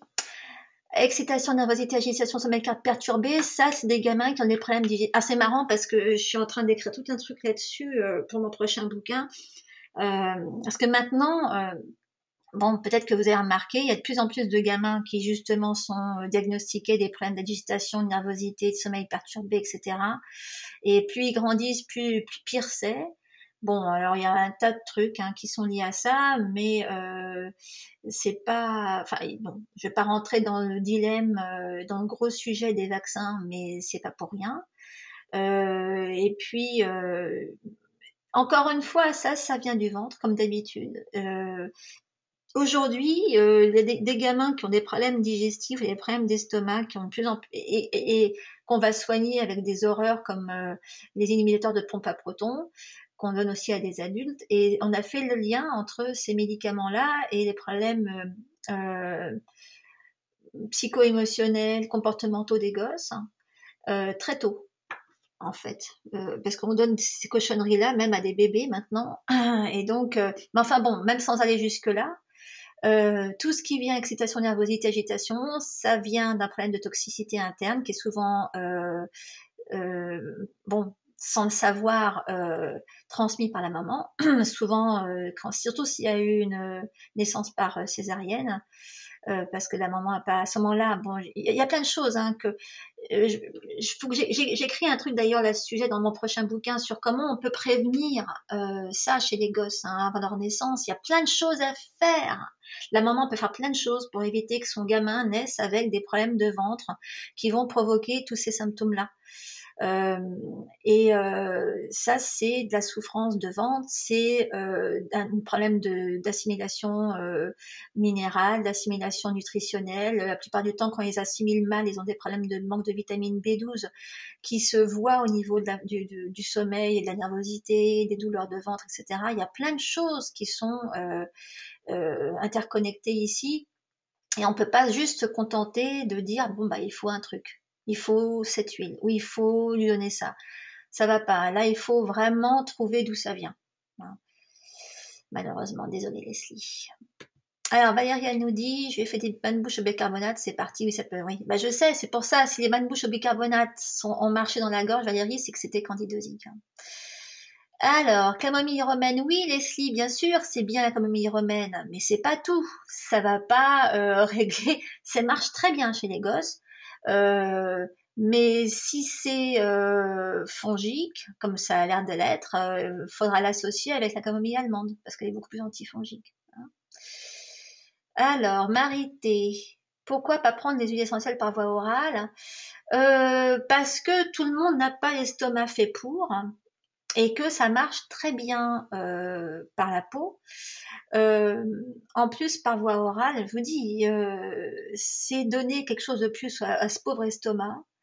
La plupart du temps, les gens qui ont des problèmes, ils ont le système digestif en petits bouts. Et lui donner quelque chose de plus à métaboliser, c'est pas top. Et en plus, il faut que ça passe par les sucs gastriques, etc. Donc moi, je suis pas pour du tout. Je suis même complètement contre. Mais bon, c'est pas la même école, c'est tout. Moi, j'ai appris ça avec les Anglais qui sont pas. Bon, je préfère utiliser les suppositoires de loin que faire passer ça par le système gastrique. Voilà. Marité.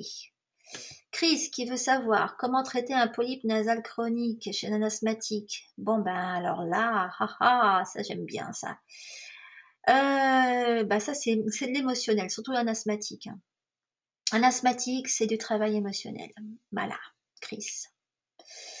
Malheureusement. Il y a de la pollution, il y a de la toxicité, parce qu'un polype, ça peut être lié à une réaction allergique.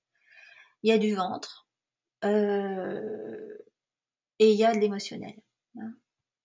Ça va être... Il va se dire, qu'est-ce qu'elle raconte? Ben oui, là, il n'y a pas un remède miracle, il y a plein de choses à prendre en considération. Irène qui veut savoir, les lavements sont-ils réalisables quand on est sujet aux hémorroïdes? Ah, surtout! Alors là, Irène, si on est sujet aux hémorroïdes, il faut faire des lavements. Voilà. Absolument. Et il faut régler la constipation, absolument. Et, oh là là, il faut travailler sur le méridien du cœur, sur le côlon, sur le foie. Ouais, mais il faut faire des lavements absolument. Et pour ce qui est des médicaments, alors elle les a arrêtés avec un changement de régime alimentaire, elle est arrivée au bout d'une fibromyalgie, yes! Et ben c'est très bien ça, Irène. Accompagnée de mycoses récurrentes, bah oui forcément. Non, mais hémorroïdes, bon même les hémorroïdes externes, etc. Non, il faut faire des lavements et si possible même de l'hydrothérapie. Hein. Alors, où est-ce que zut, perdu ça. Ah zut, Chris. J'en avais perdu une. Alors, ah oui. Comment rendre notre organisme plus alcalin? Aïe, alors là, pour alcaliniser, vous prenez pas la tête, hein, vous mangez cru. Voilà. En gros, c'est pour aller plus vite. Plus vous mangerez cuit, plus ça va acidifier. Surtout si vous mangez de la viande. Voilà. Il n'y a pas plus acidifiant que la viande et que le sucre. Donc, si vous arrêtez le sucre, que vous buvez des jus, surtout les jus, parce que si vous mangez cru et que vous avez un problème de rate, vous allez creuser votre problème de rate. Donc, le truc, c'est de manger, de faire une bonne cure de jus, de légumes, pas de fruits, et d'éviter le maximum de viande, et automatiquement, vous allez vous alcaliniser. Ok ? Les nécroses qu'elle nous demande, Irène. Oui, mais nécrose, c'est de la toxicité, d'accord, mais ça dépend où, hein, Irène. Il n'y a pas... s'il faut alors si c'est pour avoir un remède miracle à leur mettre dessus comme ça, n'importe quelle huile très bonne pour la peau qui euh, stimule la régénération cellulaire, répare et anti-plaie, etc. Ça marchera. Donc pour tout ça, il y a la ciste, la danifère qui est une grosse réparatrice de la peau. Il y a toutes les deux camomilles sont très bonnes. La lavande aspic est très bonne. Le patchouli est très bon, la rose aussi. Mais encore une fois, ça dépend pourquoi. D'où elle vient la nécrose. Hein, Irène? Alors, Leslie qui dit, c'est les flatulences particulièrement malodorants, quel méridien qui souffre? Bah oui, c'est le foie et le côlon, hein, Leslie, ça. Et oui. Et Marité qui nous dit, je ne bois pas assez, y a-t-il une huile essentielle qui m'inviterait à boire plus? Eh ben non. Eh ben non, Marité. Moi, je vais vous dire un truc, j'ai trouvé le truc. Ici, on a, je sais pas, vous devez avoir ça en France. Hein. Ici, aux États-Unis, on a des espèces de gros, j'appelle ça, je sais pas, c'est comme une sorte de gros pot à confiture d'un demi-litre hein, avec un trou dans le couvercle et une paille. Et je me remplis ça. Bon là, j'ai du thé vert là-dedans. J'en bois pas l'encens parce que sinon je vais faire pipi dans 2 minutes. Mais je me retiens. Donc là, vous avez, en fait, il faut que vous trouviez c'est ce que je fais faire aux personnes qui vieillissent et qui ont moins le sens voilà. Plus on vieillit, moins on sent qu'on a besoin d'eau. Ok. Et donc, il faut absolument que vous mettiez partout dans la maison des bouteilles d'eau à ce moment-là. Il faut que vous en ouvriez plusieurs, que vous les mettiez dans des coins stratégiques et qu'à chaque fois que vous passez devant, vous alliez boire dedans. C'est tout. Il faut que vous en mettiez un peu partout et quand vous en voyez une, vous buvez. Ok. Sinon, il n'y a pas de remède miracle. Désolée, Marité. Dominique, qui veut savoir, peut-on soigner une chute de cheveux qui dure depuis des années? Ouais, mais ça encore pas, c'est pareil. Pourquoi? Les cheveux, c'est lié au rein, c'est lié à la toxicité, c'est lié à la peur, c'est lié aux adrénales, etc., au vieillissement prématuré des cellules, à une chute énergétique. Ben ouais, il peut y avoir plein de choses hein, à l'origine de ça. Malheureusement, si on ne sait pas pourquoi, on ne peut pas soigner. Voilà. Je suis désolée, hein, Dominique. Il y a Nita qui veut savoir quoi prendre pour les problèmes circulatoires. Alors, c'est tout ce qui a trait au cœur et ce qui va aider à la circulation. Je crois que j'en parle dans l'essentiel de l'équilibre. Il faut, en fait, tout ce qui va aider. Ça dépend quel problème circulatoire, quoi. C'est toujours pareil. Si c'est parce que le sang est trop épais, il faut mettre des fluidifiants. Si c'est des fluidifiants, ça va être toutes les huiles qui sont riches en méthylsalicylate, qui est le principe actif de l'aspirine. Et donc ces huiles-là, malheureusement, je les lâche pas dans la nature parce que c'est des huiles. J'ai tout un chapitre sur ces huiles-là dans AromaPro parce que il faut que ça fasse partie de tout un tout. Je peux pas juste vous donner les huiles comme ça. C'est pour ça que j'en ai pas parlé dans le site parce que c'est des huiles qu'il faut manipuler avec précaution.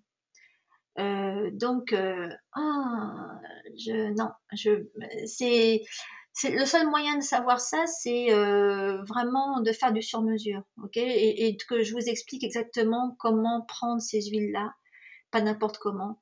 Hein. Ce que je mets sur le site, c'est des huiles qu'on n'a pas peur de prendre, que n'importe qui peut prendre dans n'importe quelle situation, mais ce qui est circulatoire, c'est différent. Ok. Par contre, il y a des aliments qui sont. Il y a une huile qui est fluidifiante et qui a pas vraiment de risque, c'est le citron. Tout ce qui est, il y a certains aliments comme la canneberge aussi, c'est fluidifiant.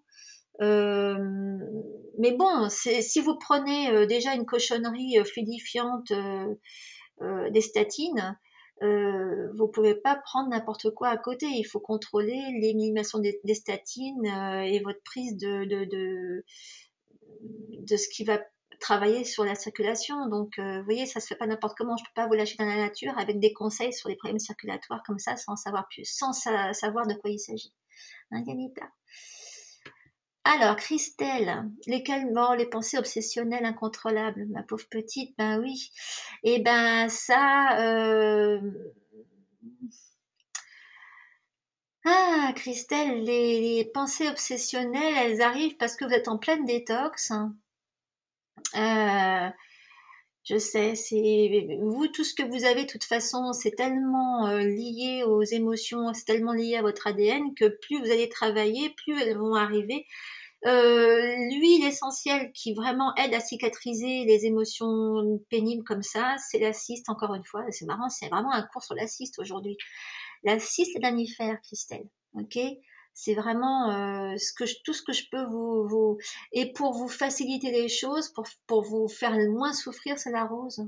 Ok, la rose auto. Hein, je vous le marque là, la rose auto, c'est une dilution, et la cyste, la danifère. Hein, ok, c'est deux huiles qui sont excellentes pour le méridien du cœur, et c'est ça si vous souffrez trop. Hein. Alors, Anne-Marie, elle nous demande, peut-on adoucir les effets secondaires néfastes d'un traitement de chimiothérapie? Ah oui, complètement. Chimiothérapie, bien sûr, mais j'ai écrit plusieurs choses là-dessus, Anne-Marie. Ça dépend, il y a plein d'effets secondaires néfastes hein, avec la chimio. Et donc, allez voir, j'ai écrit plusieurs articles sur le cancer, sur l'aromathérapie du cancer, etc. Et j'en parle. Hein, il y a tout dedans. Je vais pas m'étaler là-dessus maintenant, ça prendrait trop de temps, mais voilà, il y a tout. Hein, il y a beaucoup de choses. J'ai écrit beaucoup de choses là-dessus parce que j'ai eu la chance de prendre un cours avec une aromathérapeute anglaise qui a beaucoup travaillé dans ce domaine-là, parce qu'en Angleterre, l'aromathérapie en centre anticancéreux, c'est la norme, ce qui n'est pas le cas en France. Et donc, chez eux, c'est normal d'utiliser les huiles essentielles pour le cancer. Et donc j'ai tout dessus et je vous ai mis tout ça sur plusieurs posts sur le site. Ok, vous pouvez rentrer cancer il y a une petite fenêtre sur la barre de menu en haut à droite. Hein. Il y a marqué, je sais pas si c'est search en anglais ou si ça doit être sur en anglais, oui. Moteur de recherche, j'en sais pas comment. Et vous rentrez cancer là-dedans et hop, vous devriez avoir apparaître tout ce que j'ai écrit sur le sujet. Ok. Leslie, comment mieux supplémenter pour traverser l'hiver? Oh, moi je crois pas trop en la supplémentation. Bon, bah vous pouvez y aller hein, en vitamine C 1000 mg. Moi je trouve que la meilleure façon de mieux traverser l'hiver, ça dépend ce que vous appelez mieux traverser l'hiver. Si c'est pas subir, il y a la vitamine D qui est obligatoire, hein, ça de toute façon, la vitamine D2 ou D3, je sais plus laquelle c'est. Et puis, mais sinon, c'est tout ce qui va vous protéger au niveau du ventre. Hein, voilà. Josiane qui nous dit, j'ai des problèmes de retour veineux depuis des années, acné rosacée, problème minéral. Et ben oui, hein, Josiane, c'est tout simplement ça. Hein. C'est votre problème de fixation. Et donc, si vous faites l'acné, rosacée, tout ça, c'est méridien du cœur. Dans l'essentiel de l'équilibre, je raconte tout sur comment rééquilibrer ce méridien, les huiles qui vont avec, les points qui vont avec. Et vous, il faut que vous travaillez là-dessus. Et si vous avez un problème de fixation minérale, eh ben, faut travailler aussi sur vos reins et éventuellement sur votre côlon, hein, puisque c'est lui qui absorbe tout ça. Hein. Voilà, c'est pas au niveau des veines qu'il faut bosser, là, c'est à l'intérieur, hein, Josiane. Micheline qui veut savoir pour le kyste au sein. Ah, alors les kystes au sein, c'est pas les huiles. Moi j'en ai parce que dans la famille on les a toutes hein, depuis de génération en génération. Merci mamie. Et pour tout ce qui est kyste, moi ce que j'ai trouvé de mieux c'est le jus Tahitian Noni. Voilà, le jus de noni tahitien. Alors les autres j'en sais rien, mais celui-là, là, toc. Alors c'est sur tni.com, mais je crois qu'en France c'est pas la joie à trouver. Et ça, attends, voilà, hop. Et ouais, ça c'est un peu ma potion magique anti-cancer, anti-accumulation, trucs comme ça. Bon, de toute façon, bah, les kystes, franchement, tant que vous faites attention à votre toxicité, il n'y a pas de raison. Bon, après, il y a plein de facteurs psycho-émotionnels, hein, parce que la plupart du temps, ça se transmet de mère en fille. C'est dans l'ADN. Ce qui est bien, c'est que si vous avez le réflexe, si vous utilisez régulièrement des huiles qui travaillent sur votre équilibre hormonal, toutes les huiles ont à un degré différent une action antitoxique. Donc, indirectement, elles vont jouer sur le développement de vos kystes ou pas, toute forme de fibrome. Maintenant, c'est quand même le noni qui est le plus adéquat, je trouve, pour ça. Voilà, dame. Alors, Scalpa, est-ce qu'il y aura une rediffusion? Non, mais j'enregistre et je vais donner un PDF, Scalpa, donc un document papier, enfin que vous pourrez imprimer. Hein. Stéphanie, je suis votre régime depuis 18 jours. Ah, ça va faire mal, ça. Tout va bien. Le problème, c'est que je me sens faible, je travaille la crème, nanana. Bah oui, parce qu'au bout de 18 jours, vous êtes en pleine détox. Hein. Je grossis alors que je ne mange quasiment rien. Ah oui, non, ça va pas, ça. C'est bizarre. Je devrais maigrir puisque je mange équilibré. Ah oui, mais alors attends. C'est que, alors, bon, on est toutes différentes par rapport à ça, hein, Stéphanie, mais il y en a qui seraient écœurants, hein, qui seraient écœurés. Hein. Moi, j'en ai qui ont tellement peur de maigrir pendant le régime. Pourquoi je maigre, je grossis? Mais ça, c'est vraiment, à mon avis, ça peut arriver quand vous êtes en plein rééquilibrage. D'abord, vous êtes en pleine détox et en plein rééquilibrage. Ça, j'ai pas encore vu, hein. Mais c'est vrai que ce qui se passe, c'est que avant d'avoir son poids de croisière, on peut subir différentes fluctuations. Ça se peut que ça soit hormonal hein, aussi tout ça. Hein. C'est bizarre. Hein. J'en sais rien. Je connais pas votre cas, hein, Stéphanie. C'est pas une question de manger équilibré, hein. C'est que maintenant, ah, je sais, il y a des chances. Ah oui, alors ce qui arrive souvent aussi avec le régime, c'est que comme c'est très anti-inflammatoire et détoxifiant, vous vous mettez sans doute enfin à absorber quelque chose, hein, au niveau nutritionnel, et donc votre corps est en train d'en profiter un peu. Hein. Donc, ça, à mon avis, ça doit être certainement à ce niveau-là. Bon, que vous vous sentiez faible, il y a 18 jours, hein, c'est normal. Hein. Ouais. C'est en train de bosser. Hein. La détox, elle s'arrête pas au bout de 15 jours. Hein. Et c'est en plein processus d'un tas de trucs. Bon, je sais pas exactement, comme je vous connais pas, je connais pas votre cas, je peux pas vous dire précisément ce qui se passe, mais à mon avis, vous n'avez pas fini dans votre détox, il est encore pour un certain temps, et votre corps est en train de commencer à profiter. Hein. Mais ça se peut aussi, vous savez, hein, l'immunité, elle met un certain temps avant de remonter la pente hein, en cas de candidose. Et même si au niveau du verre, c'est beaucoup moins visible, ça ne veut pas dire que votre système digestif, enfin, votre flore, il faut qu'elle bosse. Hein, tout ça, il faut que ça bosse. Et ça bosse à rééquilibrer tout. Il y a toute l'homéostase qui se fait et ça demande du boulot. Hein, et c'est fatigant tout ça. Hein. Alors bon, pourquoi vous grossissez? Eh ben, je vous dis, à mon avis, votre corps se met peut-être à absorber des choses. Hein, hein, ce qui est très bien. Moi, je vais vous dire un truc.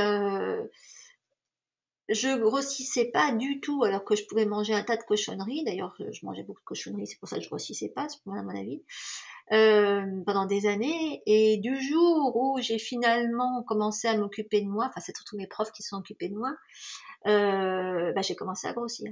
Bon, tout est relatif parce que bon, j'ai pris une dizaine de kilos, mais vu le poids que je faisais avant, c'était pas du luxe. Hein. Et, et maintenant, bon, je suis loin d'être grosse, mais par rapport à ce que je faisais avant, oui, bah, c'est clair, on voit la différence. Mais pour une fois, je suis contente parce que j'ai enfin relativement un corps de femme, quand même, plus ou moins. Pas la première fois de ma vie, je remplis un soutien-gorge, quoi. Et je sais qu'il faut pas que j'essaye de maigrir. Si j'essaye de maigrir, je vais me rendre malade parce que j'ai enfin mon poids normal. Voilà. Donc il y a des choses qu'il faut que vous acceptiez aussi. Bon, je dis pas que je sais pas où vous en êtes au niveau de votre prise de poids. Hein, je sais pas comment vous grossissez, ce que vous faisiez avant, etc. comme poids. Mais tout est relatif, hein, Stéphanie. Donc, il y a Chris qui nous demande comment traiter une polypose nasale chronique. Bah oui, j'ai déjà répondu à ça. Alors, la hanche, Irène. Qu'est-ce qu'elle a là? Alors, attends, Irène. Elle est où, Irène? Parce qu'elle me dit la hanche pour mon mari, mais alors, attends. Irène, elle est où? Ah, voilà. Oui, Irène. Allô, Irène. Coucou. Irène? Allô? Allô, allô, allô? Ah, bah alors, Irène, ça marche pas le micro. Aïe, aïe, aïe. Bon, bah tant pis. Je suis désolée, Irène, ça marche pas là. Toc. Comment ça se fait que ça marche pas? Non, ça marche pas. Virginie. Ah, le doute entre eczéma et gale. Ah bah non, la gale, ça, un dermato, il arrive à l'identifier. Hein. Donc là, s'il y a un doute, bah la gale, ça gratte quand même vachement plus qu'un eczéma. Hein. Et puis surtout, ça s'étale, ça se fait vraiment qu'un eczéma aussi. Hein. Mais c'est contagieux, faut pas attendre, hein, Virginie. Hein. Faut montrer ça à un dermato. Hein. Nathalie. Que faire pour soigner l'énurésie chez un enfant? Ah bah oui, ça, l'énurésie, alors, bon. Psycho-émotionnel, l'énurésie. Hein. Alors, il y a différentes sources. Hein. Il y en a, ça peut être à cause d'une vessie hyperactive. Mais un garçon de 10 ans, la plupart du temps, c'est psycho-émotionnel. Hein. Ah oui. Et un cas, oui, alors là, pour le papa. Ouais, mais il n'y a pas de formule magique, hein, Nathalie, pour ça. Hein. Aïe, aïe, aïe. On peut pas juste savoir ça comme ça. Hein. Je suis désolée, il faudrait qu'on en discute toutes les deux. Nathalie qui veut savoir des exemples de repas que... Ah, ah, ah, ah. Nathalie qui a peur de se lancer dans le régime anti-candidat. Alors, bah attends, je sais pas ce que j'ai sur le bouquin sur moi là. Bah non, mais les menus ils sont sympas. Moi, je sais que j'en ai plein qui, en fait, ça les amuse d'ailleurs parce que j'en parlais il y a pas longtemps. Je sais plus avec qui je parlais de ça avec un client qui me disait ce qui est rigolo, c'est de faire manger à des invités des plats du régime et ils s'en rendent pas compte, ils le savent pas. Niveau menu, ben par exemple, il n'y a pas vraiment de menu type dans le sens où je me suis efforcée de faire en sorte que ça soit suffisamment varié pour qu'il n'y ait pas trop de répétitions. Parce que le danger dans ces cas-là, c'est de manger tous les jours la même chose. Et là, on se fabrique des magnifiques sensibilités alimentaires. C'est pas le but du jeu. Donc, il y a beaucoup de yaourts, il y a beaucoup de graines en tout genre, il y a des graines germées, il y a des jus. Ça dépend. Bon, il y a des plats végés et des plats pas végés. Il y a des trucs assez gourmands. Il y a des choses mijotées. Il y a beaucoup de choses, évidemment, beaucoup de plats qui font intervenir les produits à base de coco, donc beaucoup de choses exotiques, beaucoup de choses indiennes. J'ai des trucs qui sont, ça va depuis le chili jusque au malaï, non pas au malaï, mais aux boulettes indiennes à l'agneau par exemple. Ou alors, je sais pas moi, il y a des soupes, il y a un tas de choses, et même des desserts. Hein. Donc difficile de suivre le régime. Il y en a pour qui c'est pas difficile du tout, et d'autres pour qui ça est plus difficile. Ça dépend de de où vous le commencez. Je veux dire, d'à quel point vous en avez besoin, et d'à quel point il y a parce que c'est de la rééducation en fait, basiquement. Donc c'est pas quelque chose que vous allez suivre pendant 15 jours, 3 semaines, tout arrêter, revenir à ce que vous consommez avant. Hein. Sinon, c'est pas la peine, c'est oubli. C'est de la rééducation, hein, Nathalie. Alors, ma fille est remplie de plaques. Ah bah tiens, je vais demander à Virginie. Virginie, elle va répondre à Nathalie. Tiens, Virginie, raconte à Nathalie comment c'est difficile de suivre le régime. Pardon, j'ai pas bien entendu, Cécile. Raconte à Nathalie comment tu trouves ça difficile de suivre le régime, puisque tu le suis, toi. Enfin, tu la suis. Oui, je suis depuis 8 mois maintenant. C'est une habitude à prendre. Le plus difficile, c'est quand on sort, mais au quotidien, on s'habitue très bien à prendre beaucoup de légumes, à cuisiner. On finit par. C'est un changement de vie total en fait. Les courses sont pas du tout les mêmes. Bah ouais. Euh, Maintenant, je fais pratiquement toutes mes courses dans des Biocoop pour trouver des produits sains parce que j'essaie de me donner le maximum de chances de réussir et d'avaler le maximum de nutriments. Disons que j'ai éliminé de ma vie tout ce qui est lactose, gluten et sucre, hein. Bah voilà. Et donc c'est ça que j'essaye d'expliquer. Enfin, ce qu'il faut comprendre, Nathalie, c'est que c'est de la rééducation. Donc on n'a plus la même façon de voir nos repas. Ok? Je pense que tu es d'accord de ce côté-là, Virginie. Ah, complètement. Et par contre, on est un petit peu. Enfin, moi personnellement, je suis un peu déboussolée parce que je cuisinais plutôt relativement bien et j'ai perdu tous mes repères. Ah, Donc, c'est vrai que ton livre m'aide beaucoup parce que je suis à court d'idées en fait, hein. ah bah, Et t'inquiète pas, dans le prochain, il va y en avoir encore. euh, super parce que c'est vrai que je tourne un petit peu autour des mêmes choses et j'essaie d'y mettre un peu mes enfants qui se rendent compte qu'en fait je suis dans le droit chemin, mais ils sont tellement attirés par le sucre et par tous les produits Ah laitiers que j'arrive ouais, pas ouais, à les bah suivre. oui, c'est malheureusement, hein. Et Alors attends, Virginie, je regardais, t'as ta fille qui a des plaques et des boutons. Là, là, là, là, mais qu'est-ce que c'est que oui, ce alors truc? c'est ça, Mais parce que qu'est-ce que tu comme lui as mis pour que ça la pique alors, que ça la brûle? Qu'est-ce que ça met dans je l'ai mis dans de l'huile qu'est-ce que j'ai fait? J'ai fait un Ouais, mélange mais tu d'huile de sais pas ce que c'est que ces boutons alors, en fait. dermatohésite. Ah donc c'est le dermato qui sait pas? Ah bah Oui, merde bah, alors. d'abord, le médecin a hésité, il lui a fait faire un prélèvement de peau qui était négatif pour la gale. Et finalement, je l'ai emmené voir un dermato qui a dit, je pense que c'est quand même la gale, mais je suis pas sûre. Il faut d'abord la soigner pour l'eczéma, pour ensuite la soigner pour la gale. Et là, Ah, parce elle que vient de faire un traitement pour la l'eczéma, gale. alors attends, si c'est l'eczéma, bah ça la démange.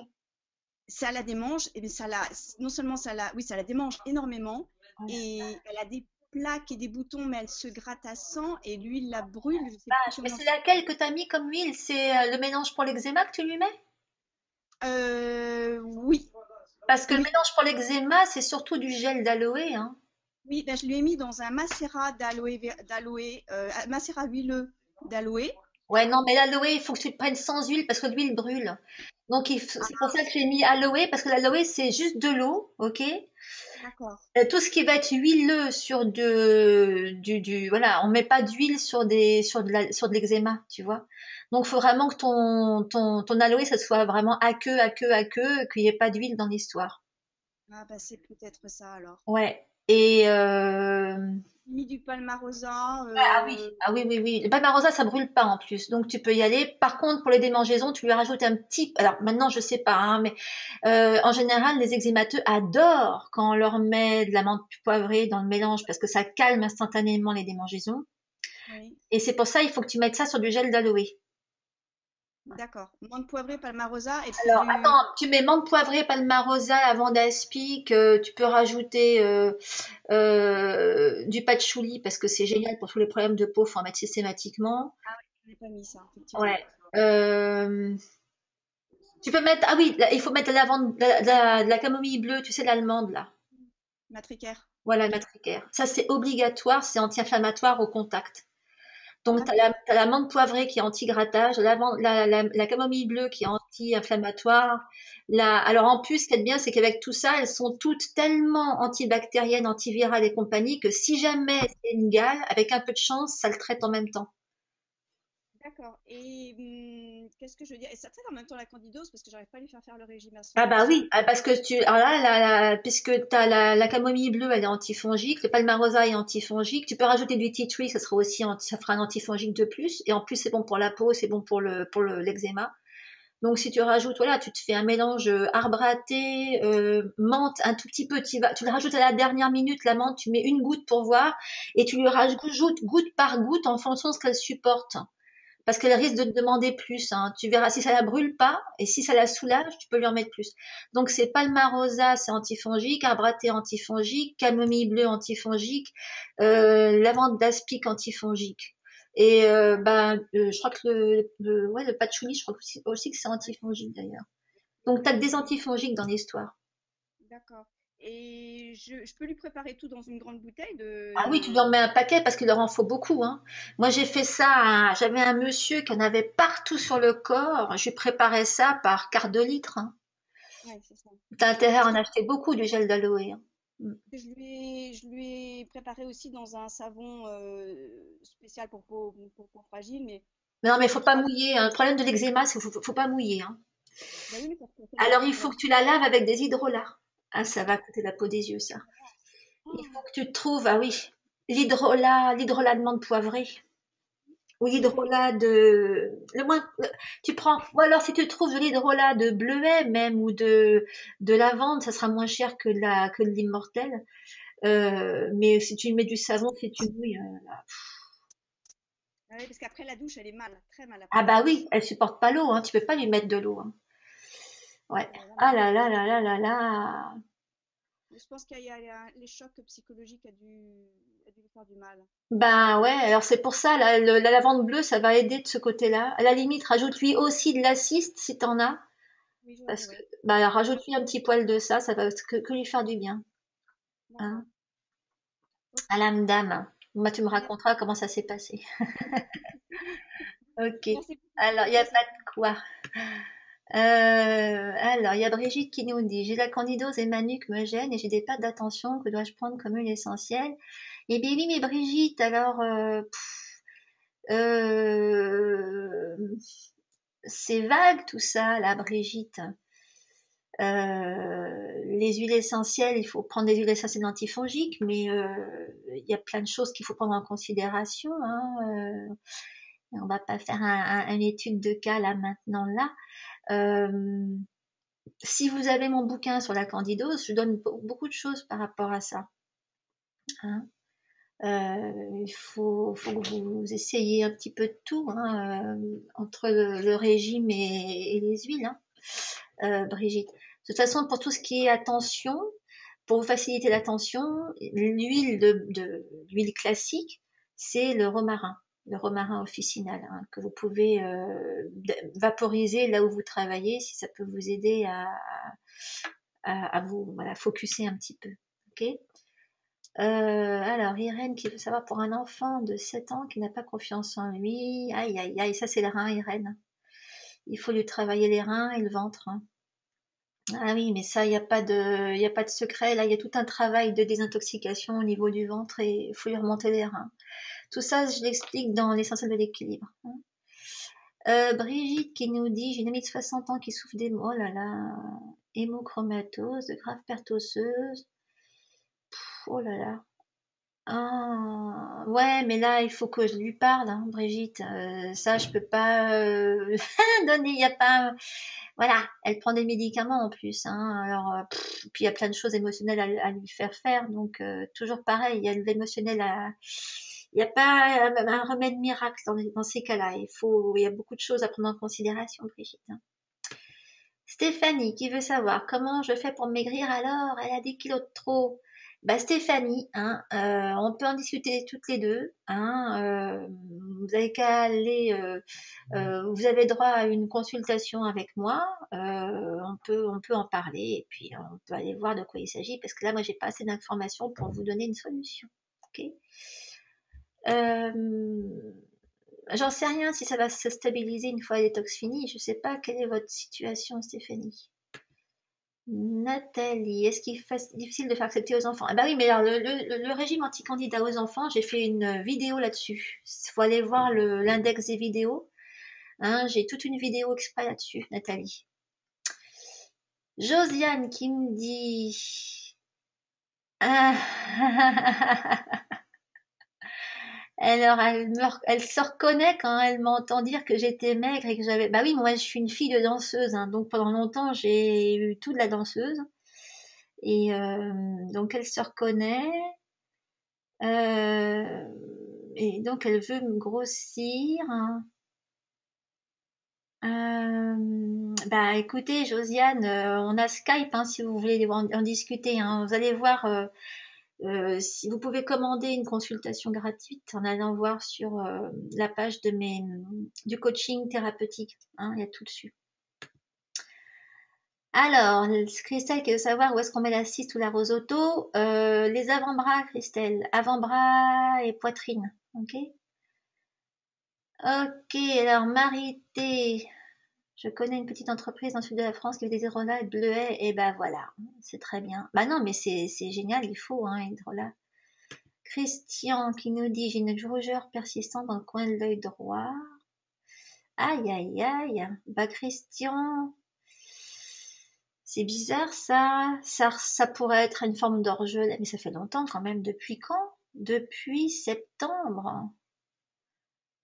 Alors là, j'en sais rien, Christian, je l'ai pas vu, faut que je vois.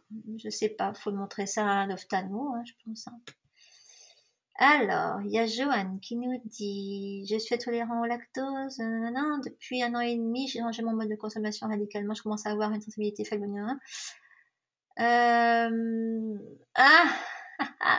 non, Joanne, il n'y a aucun problème à avoir des rapports amoureux, ça n'a rien à voir. Hein. Hydrolat de carotte. Ah, alors, ce qu'il va. Alors, je vais essayer de. Alors, comment je peux montrer ça? Là. Alors, attends, je vais communiquer ça à tout le monde. Voilà. Alors, si vous voulez. Là. Toc. Voilà. Alors, il y a Marité qui vous transmet les coordonnées de la petite compagnie qu'elle connaît qui fait des super hydrolats. Voilà, en France. Anne-Marie qui nous dit, mon fils de 25 ans perd énormément ses cheveux. Bah oui, c'est normal. Stress, c'est le. Alors non, ça c'est les. Bon, alors il y a l'inverse. Alors, il faut lui remonter les adrénales à votre fils, hein, et c'est pas avec le set de l'Atlas, hein, que ça marchera. Par contre, il peut y avoir aussi de la toxicité. Dans ce cas-là, le set de l'Atlas est bienvenu, hein. Mais bon, s'il est stressé, le pauvre chat, il y a différentes approches. Hein, maintenant, ça dépend d'autres choses. En gros, il y a l'épinette noire, il y a les languilangues qui remontent les adrénales. Mais s'il est aussi toxique, faut aussi prendre ça en considération, j'en sais rien. Et puis, il y a ce qui est topical au niveau des cheveux, il y a le citron qui permet d'éviter de perdre trop de cheveux. Et ben, allez voir ce que j'explique sur justement l'utilisation, le mode d'emploi des huiles essentielles, c'est donc sur le menu du site, hein, si vous cliquez dessus et vous saurez comment lui appliquer tout ça. Alors, Maryse qui veut savoir comment traiter la mycose. N'importe quelle mycose, c'est toujours la même chose, Maryse. Peu importe la mycose, il faut faire un traitement interne. Ok. Voilà, messieurs, dames. Quelle heure il est là? Voilà, ça fait un bout de temps qu'on est ensemble. Est-ce qu'il y a encore des questions? Sinon, on va s'arrêter là. Hein, parce que là, tout le monde m'a fait un petit coucou comme quoi tout le monde partait. Ok, bon, bah écoutez, j'espère que ça vous a plu. Je vais mettre...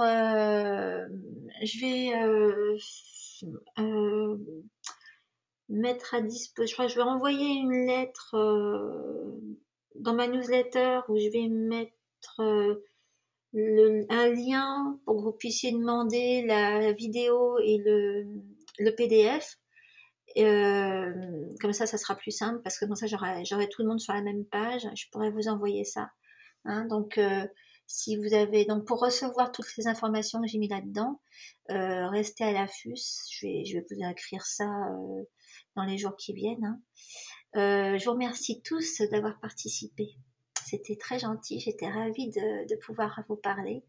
Et donc le prochain webinaire d'une vie sans médicaments, ça sera certainement, ça aura pour sujet tout ce qui a trait aux problèmes d'estomac et comment éviter les médicaments qui ont vraiment beaucoup d'impact négatif sur la santé.